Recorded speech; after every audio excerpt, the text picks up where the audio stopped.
Hello बच्चों, स्वागत है आपका। तो आज हम इंग्लिश का एक नया टॉपिक लेकर के आए हैं। आप लोगों का पार्ट्स ऑफ स्पीच एक ही वीडियो में मैं शॉर्टकट में पढ़ा करके समाप्त कर दूंगा और आप लोग मेहनत से पढ़िए। और हम लोगों का प्रयास यही है कि आप लोगों को पर डे लेक्चर दिया जा रहा है, आप लोग मेहनत से पढ़िए। ये भी बताया जा रहा है किस प्रकार से आप बोर्ड परीक्षा की तैयारी करें। ये सारी बातें हमने बता दी। हिंदी लगभग समाप्त हो चुका है, आपका केवल रस भर बचा हुआ है। बाकी उपसर्ग प्रत्यय हम धीरे धीरे करके प्रैक्टिस सेट में आपका मॉडल पेपर में हम करवा देंगे। तो आप मेहनत से पढ़िए। जरा हम देखते हैं, आज ये नया क्लास हम लेकर के आए हैं, parts of speech. Parts of speech क्या होता है? स्पीच मीन्स वैसे कथन होता है, लेकिन याद रखिएगा पार्ट्स ऑफ स्पीच मीन्स क्या होता है? शब्द भेद। यानी शब्द भी मान लीजिए, आप जैसे मान लीजिए हमने लिख दिया कि Ram is a good boy. क्या लिख दिया? कि Ram is a good boy, Ram एक अच्छा लड़का है। अब यहां देखिए, हमने बताया कि शब्दों के समूह को, ये group of words that makes a complete sense is called sentence. यानी शब्दों का ऐसा समूह जिसका कोई निश्चित अर्थ हो, उसे हम क्या कहते हैं? वाक्य कहते हैं। लेकिन जिस प्रकार से हमें अपने शरीर को बनाने के लिए विभिन्न प्रकार के अंगों की आवश्यकता पड़ती है, उसी प्रकार से किसी एक कथन को बनाने के लिए विभिन्न प्रकार के शब्दों की जरूरत पड़ती है। किसकी जरूरत पड़ती है? विभिन्न प्रकार के शब्दों की जरूरत। उसी को हम क्या कहते हैं? Parts of speech. यानी पार्ट्स ऑफ स्पीच देख लीजिए, जैसे अब यहां देख लीजिए, इसे कहते हैं शब्द भेद। पार्ट्स ऑफ स्पीच को हम क्या कहते हैं? शब्द भेद कहते हैं। क्या कहते हैं? शब्द भेद। अब जैसे यहां देख लीजिए, ये पूरा वाक्य है, अब इसमें विभिन्न प्रकार के शब्द आए हैं। देख लीजिए, ये क्या है? प्रॉपर नाउन है। ये क्या है? हेल्पिंग वर्ब है। ये क्या है? आर्टिकल है। ये क्या है? एडजेक्टिव है। ये क्या है? कॉमन नाउन है। तो अब देख लीजिए, एक सेंटेंस को बनाने में विभिन्न प्रकार के हमें शब्दों का प्रयोग करना पड़ा। तो जब किसी वाक्य अथवा कथन को बनाने में हमें विभिन्न प्रकार के, विभिन्न वैरायटीज, विभिन्न प्रकार के शब्दों का प्रयोग करते हैं, तो जो विभिन्न प्रकार के शब्द होते हैं उसी को हम क्या कहते हैं? पार्ट्स ऑफ स्पीच कहते हैं या शब्द भेद कहते हैं। यहां तक समझ में आया? अब अगर हम बात करें कि पार्ट्स ऑफ स्पीच इंग्लिश में कितने होते हैं, तो अब यहां देख लीजिए, number 1, number 2, number 3, number 4, number 5, और फिर देख लीजिए नंबर 6, नंबर 7, और हो गया नंबर 8। तो कितने पार्ट्स ऑफ स्पीच हुए? 8 पार्ट्स ऑफ स्पीच हुए बेटा। कितने हुए? 8 पार्ट्स ऑफ स्पीच हुए। अब आपके क्वेश्चन कैसे आएंगे? ऐसे पूछ लेगा कि नीचे दिए गए वाक्य में कौन सा नाउन है या कौन सा प्रोनाउन है। तो आप साल भर बेटा पढ़े हैं, ये तो है नहीं कि आप लोग पढ़े नहीं हैं। तो हम क्या है, थोड़ा सा समय कम है, इस वजह से हम शॉर्टकट में आपको थोड़ा थोड़ा बता दे रहे हैं, आप समझ जाइए। तो देखिए, सबसे पहले नाउन देखते हैं। तो नाउन क्या होता है? नाउन की परिभाषा क्या है? A noun is the name of a person, place और ए थिंग। यानी किसी व्यक्ति, वस्तु अथवा स्थान के नाम को हम क्या कहते हैं? संज्ञा कहते हैं। दूसरे परिभाषा में अगर हम देखें, तो जितने भी व्यक्ति होते हैं, वस्तु होते हैं, स्थान होता है, या इसके अतिरिक्त जो आइडियाज होते हैं, जो विचार होते हैं, उन सभी को हम क्या कहते हैं? संज्ञा कहते हैं। अब जैसे मान लीजिए हमने लिख दिया मोहन, मोहन, सोहन, फिर बुक, बुक, फिर क्या लिख दिया? लव। ये सब क्या है? संज्ञा है। मोहन क्या है? व्यक्ति है। सोहन क्या है? व्यक्ति है। बुक क्या है? पुस्तक है। लव क्या है? आइडिया है, विचार है। आगरा, ये क्या है? स्थान है। तो किसी वस्तु, व्यक्ति अथवा स्थान के नाम को हम क्या कहते हैं? संज्ञा कहते हैं। अब बात करते हैं बेटा कि संज्ञा कितने प्रकार की होती है। देखिए बेटा, थोड़ा सा क्या है, यहाँ जगह भी कम है, तो इस वजह से हम जो बताते रहेंगे वो मिटाते भी रहेंगे उसी में।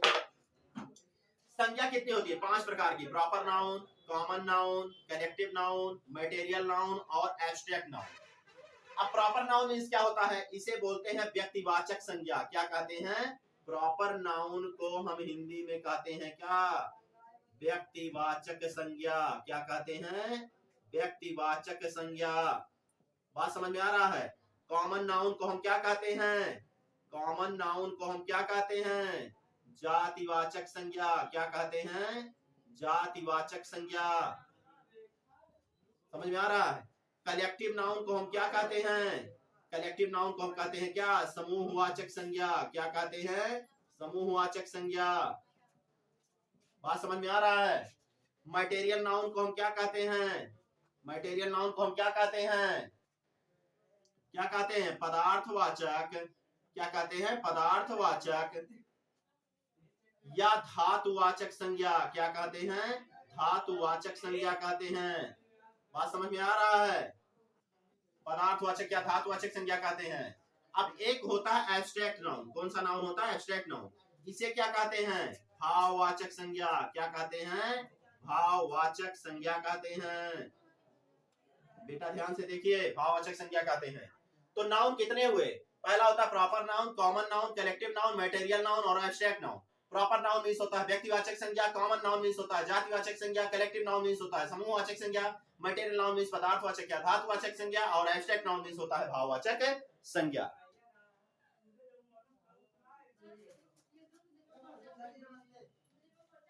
अब देख लो दूसरा आते हैं प्रोनाउन पर। प्रोनाउन कितने होते हैं, प्रोनाउन किसे कहते हैं, संज्ञा के स्थान पर जो शब्द प्रयोग किया जाता है उसे हम क्या कहते हैं, प्रोनाउन या सर्वनाम कहते हैं। बात समझ में आ रहा है, ऐसा शब्द जो संज्ञा के स्थान पर प्रयोग किया जाता है उसे हम क्या कहते हैं, सर्वनाम कहते हैं।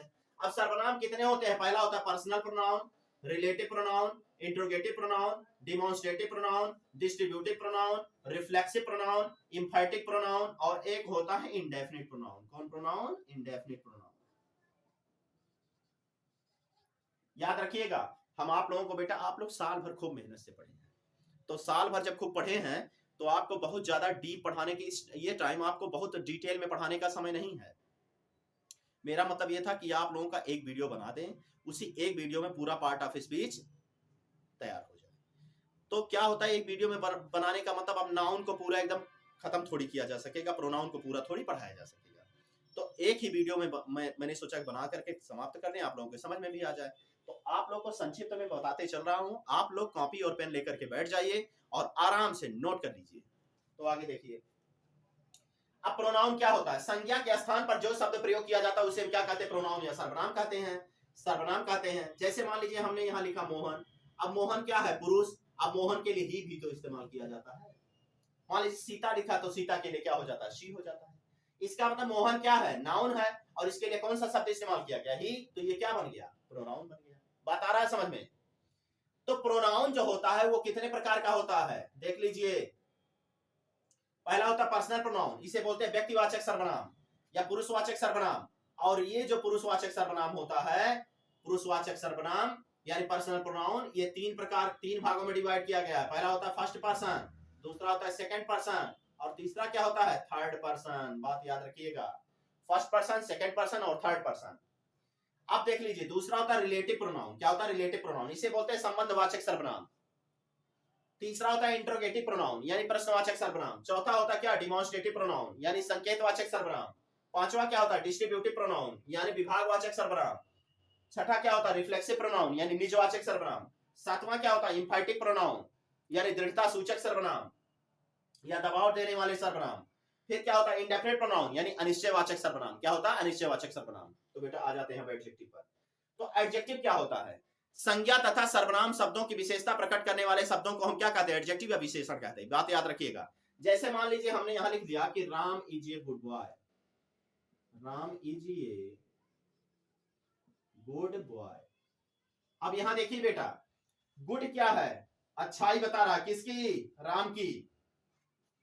तो हमने क्या बताया कि ऐसा शब्द जो संज्ञा की विशेषता बताता है, संज्ञा या सर्वनाम की विशेषता बताता है, उसे हम क्या कहते हैं, एडजेक्टिव। अब यहां देख लीजिए, गुड विशेषता बता रहा, किसकी, राम की, तो ये क्या हो गया, विशेषण बन गया, यानी एडजेक्टिव है कौन, गुड। बात आ रहा है समझ में। अब बात करते हैं कि एडजेक्टिव कितने प्रकार के होते हैं। क्या होता है, एडजेक्टिव कितने प्रकार के होते हैं। देखिए बेटा, आप लोगों के कक्षा 10 में बहुत डीप नहीं पूछा जाएगा, आप लोग केवल जनरली पढ़ते चले जाइए। आपका समय बहुत अमूल्य है, आप उतने पढ़िए जो आपके एग्जाम में फंसने वाला हो। बहुत ज्यादा जब आप उसमें रट्टू तोता बनने लगेंगे तो समस्या हो जाएगी। तो एडजेक्टिव जो होता है वो इतने प्रकार का होता है। पहला क्या होता है, एडजेक्टिव ऑफ क्वालिटी, इसे बोलते हैं गुणवाचक विशेषण। दूसरा क्या होता है, एडजेक्टिव ऑफ क्वांटिटी यानी परिमाणवाचक विशेषण। तीसरा क्या होता है, एडजेक्टिव ऑफ नंबर यानी संख्यावाचक विशेषण। चौथा क्या होता है, demonstrative adjective. Demonstrative adjective means संकेतवाचक विशेषण। क्या होता है, संकेतवाचक विशेषण। अगला क्या होता है, distributive adjective. Distributive adjective means विभागवाचक विशेषण। और एक होता है proper adjective. Proper adjective means व्यक्तिवाचक विशेषण। क्या होता है, व्यक्तिवाचक विशेषण। यहां तक समझ में आ गया। तो आगे देखते हैं एडवर्ब। अब बेटा जैसे क्या होता है, एडजेक्टिव क्या करता था, किसी संज्ञा या सर्वनाम की विशेषता बताता था, वैसे एडवर्ब किसकी विशेषता बताता है, क्रिया की विशेषता बताता है, क्रिया की विशेषता। जैसे मान लीजिए हम एक एग्जांपल दे रहे हैं कि राम इज वॉकिंग, और लिख दिया स्लोली, मतलब राम टहल रहा है, कैसे, स्लोली मीन्स धीरे धीरे। तो यहां देखिए स्लोली जो है वो राम की विशेषता नहीं बता रहा, बल्कि विशेषता किसकी बता रहा है, वॉकिंग की। और वॉकिंग क्या है, जब किसी कार्य का करना या होना पाया जाता है तो उसे हम क्या कहते हैं, क्रिया कहते हैं। और जो क्रिया की विशेषता बताता है उसे हम क्या कहते हैं, क्रिया विशेषण कहते हैं। क्या कहते हैं, क्रिया विशेषण कहते हैं, यानी एडवर्ब कहते हैं। तो यहां देख लीजिए जो स्लोली है वो क्या है, एडवर्ब है। अब बात समझ में आ रहा है ना, धीरे धीरे कमेंट बॉक्स में बताते रहिएगा। आप लोग देखते हैं कि आप लोग पढ़ते चले जाते हैं, आप कमेंट में भी बताते भी नहीं रहते हैं, नहीं बताते हैं। तो आप मेहनत से पढ़िए और कमेंट बॉक्स में हमको जरूर बताइए। मैं देख रहा हूं बहुत सारे लोग चैनल से हमारे जुड़ रहे हैं, आप लोगों की कृपा से बहुत सारे लोग जुड़ रहे हैं। तो आप लोग मेहनत से पढ़िए और कमेंट बॉक्स में जरूर बताइए। मान लीजिए कुछ अच्छाइयां हैं, कुछ बुराइयां हैं, तो जरूर हमको बताइए।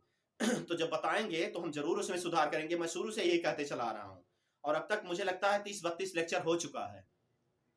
हाँ 30 लेक्चर हो चुका है आपके कक्षा 10 का। तो अब देखिए पहला, अब अगर हम एडवर्ब की बात करते हैं कितने प्रकार के होते हैं, तो देख लीजिए मुख्य रूप से जो आपको पढ़ना है वही देख लीजिए। पहला होता है एडवर्ब ऑफ टाइम, यानी समय सूचक क्रिया विशेषण। दूसरा होता है एडवर्ब ऑफ प्लेस, यानी स्थानवाचक क्रिया विशेषण। तीसरा होता है एडवर्ब ऑफ नंबर, यानी संख्यावाचक क्रिया विशेषण।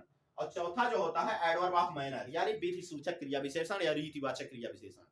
तो एडवर्ब ऑफ टाइम क्या बताता है, किसी क्रिया के समय के बारे में बताता है कि वास्तव में अगर कोई क्रिया होती है तो कब होता है। जैसे मान लीजिए इसी टाइम में पढ़ा रहा हूं तो एक टाइम फिक्स होगा ना, तो जब किसी क्रिया के समय का प्रदर्शन हो और क्रिया के समय बताया जा रहा हो, तो वहां जिस प्रकार के एडवर्ब का प्रयोग करते हैं उसे हम क्या कहते हैं, एडवर्ब ऑफ टाइम या समय सूचक क्रिया विशेषण कहते हैं। यानी जो एडवर्ब ऑफ टाइम यानी समय सूचक क्रिया विशेषण होता है किसी क्रिया के समय के बारे में बताता है। दूसरा होता है एडवर्ब ऑफ प्लेस, किसी काम के स्थान का जो वर्णन करता है उसे हम क्या कहते हैं, एडवर्ब ऑफ प्लेस यानी स्थान सूचक क्रिया विशेषण कहते हैं। तीसरा होता है एडवर्ब ऑफ नंबर, किसी क्रिया के संख्या का वर्णन करता है, यानी बताता है कि कोई क्रिया हुई तो कितनी बार हुई। और अगला होता है एडवर्ब ऑफ मैनर, यानी रीतिवाचक क्रिया विशेषण, जिससे हमें पता चलता है कि कोई अगर क्रिया हुई तो किस विधि से हुई है। अगला देखते हैं वर्ब। अब आपको वर्ब में क्या क्या पढ़ना है, इतना ही पढ़ लीजिए। एक होता है ट्रांजिटिव वर्ब, दूसरा होता है इंट्रांजिटिव वर्ब, और तीसरा होता है ऑक्सिलरी वर्ब। क्या होता है, ऑक्सिलरी वर्ब। अब ट्रांजिटिव वर्ब क्या होता है, ट्रांजिटिव वर्ब को हम क्या कहते हैं,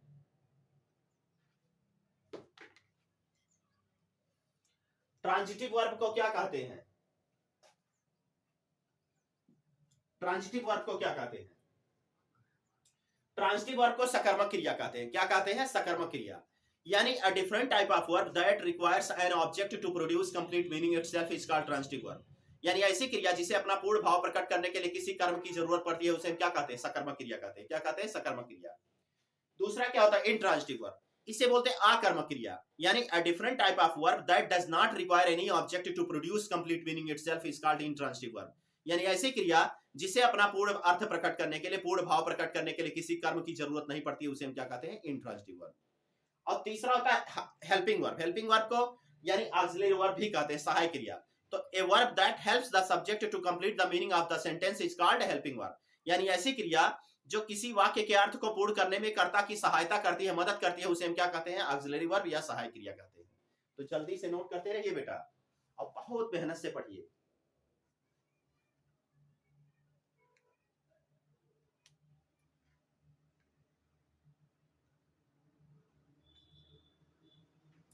अब अगला देख लेते हैं बेटा, छठा प्रीपोजिशन होता है। मैं प्रीपोजिशन आप लोगों को पढ़ा चुका हूं।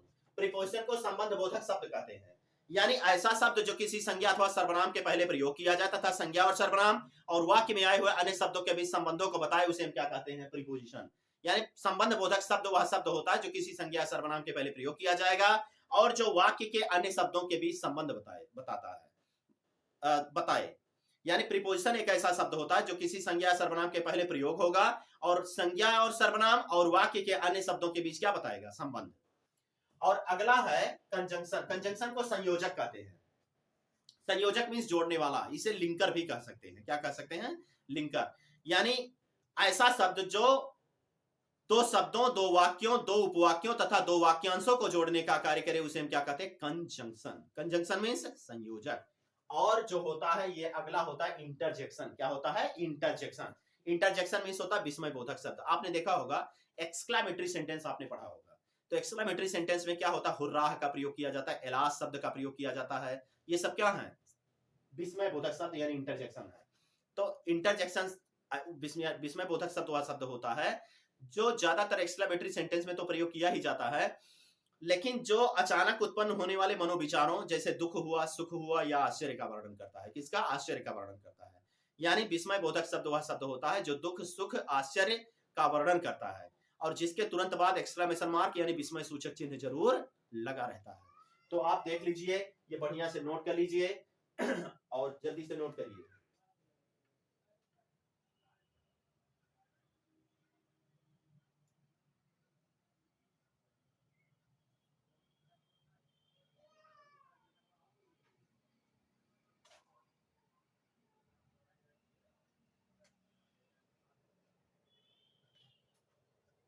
नोट कर लिए सभी लोग? तो ये आप बढ़िया से पढ़िए और खूब मेहनत से पढ़िए। ठंडी भी लगभग अब धीरे धीरे समाप्त होने वाली है। आज जो है कल मकर संक्रांति भी है और 15 तारीख बीत जाएगा। कल आज 14 तारीख है, तो आज 14 तारीख मतलब समाप्त हो रहा है और धीरे धीरे अब ठंडी भी समाप्त हो रही है। तो अब इधर जो है पढ़ाई की स्पीड बढ़ा दीजिए और आप लोग मेहनत से पढ़िए और हमारे चैनल से जुड़े रहिए, क्योंकि आप लोगों को पर डे कुछ ना कुछ मिलता रहेगा। कुछ ना कुछ क्या, हमने अपना शेड्यूल बता ही दिया है कि आप लोगों को मॉडल पेपर भी दिया जाएगा। तो हम क्या सोच रहे हैं कि आप लोगों का एक मैराथन क्लास करवा दिया जाए। हमारे थोड़े साइंस वाले टीचर आ जाएं। थोड़ा सीटेट का पेपर था, तो सीटेट का पेपर देने चले गए थे, दिल्ली में चले गए थे, तो दिल्ली से वापस आने वाले हैं। जैसे आ रहे हैं हम आप लोगों का एक मैराथन क्लास चलवा देंगे और आपका मतलब साइंस भी तैयार हो जाएगा।